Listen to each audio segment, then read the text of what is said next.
മൂന്നാമത്തെ റൗണ്ട് തുടങ്ങിയിരിക്കുകയാണ്. അതിൽ അക്ബർ, നൂറ, ആദില, സാബുമോനാണ് മത്സരിക്കുന്നത്.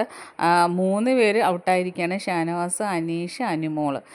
ഇതിൽ അക്ബറിൻ്റെ ബോക്സ് നൂറയുടെ കയ്യിലും നൂറയുടെ ബോക്സ് അക്ബറിൻ്റെ കയ്യിലുമാണ്. അവർ രണ്ടുപേരും സെറ്റ് ചേർന്ന് കളിക്കുകയാണ്. എന്നിട്ട് ആദിലയുടെ ബോക്സ് പെഡസ്റ്റലിലുണ്ട്, സാബുമോൻ്റെ ബോക്സും പെഡസ്റ്റലിനുണ്ട്, സാബുമോൻ്റെ ഫ്രണ്ടിലിരിക്കുന്ന പെഡസ്റ്റലിൽ. അപ്പോൾ സാബുമോനാണ് 2 പേരെ ഔട്ടാക്കിയിരിക്കുന്നത്. അതുകൊണ്ട് സാബുമോൻ ഭയങ്കര അഹങ്കാരത്തിൽ പാട്ടൊക്കെ പാടി ഇനിയും ഞാൻ തന്നെ ഈ 3.5 ലക്ഷം കൊണ്ടുപോകത്തുള്ളൂ എന്നുള്ള ഒരു ഇതിൽ നിൽക്കുകയാണ്. എല്ലാവരെയും ഞാൻ ഔട്ടാക്കും എന്നുള്ള ഇതിൽ. അങ്ങനെ നിൽക്കുമ്പോൾ ആദില പെട്ടെന്ന് ആ ബോക്സ് തട്ടി താഴോട്ടിടുകയും എടുത്തിട്ട് ഓടുകയും കൂടെ ചെയ്യുകയാണ്. സാബുമോൻ പുറകെ ഓടുന്നുണ്ട്, പക്ഷേ ആദിലയെ പിടിക്കാൻ പറ്റിയില്ല. അതിനു മുമ്പ് തന്നെ ആദില ലിവിങ് ഏരിയയിലിരിക്കുന്ന ഡസ്റ്റ്ബിന്നിൽ കൊണ്ട് സാബുമോൻ്റെ ബോക്സ് ഇടുകയാണ്. അങ്ങനെ സാബുമോൻ പുറത്തായിരിക്കുകയാണ്.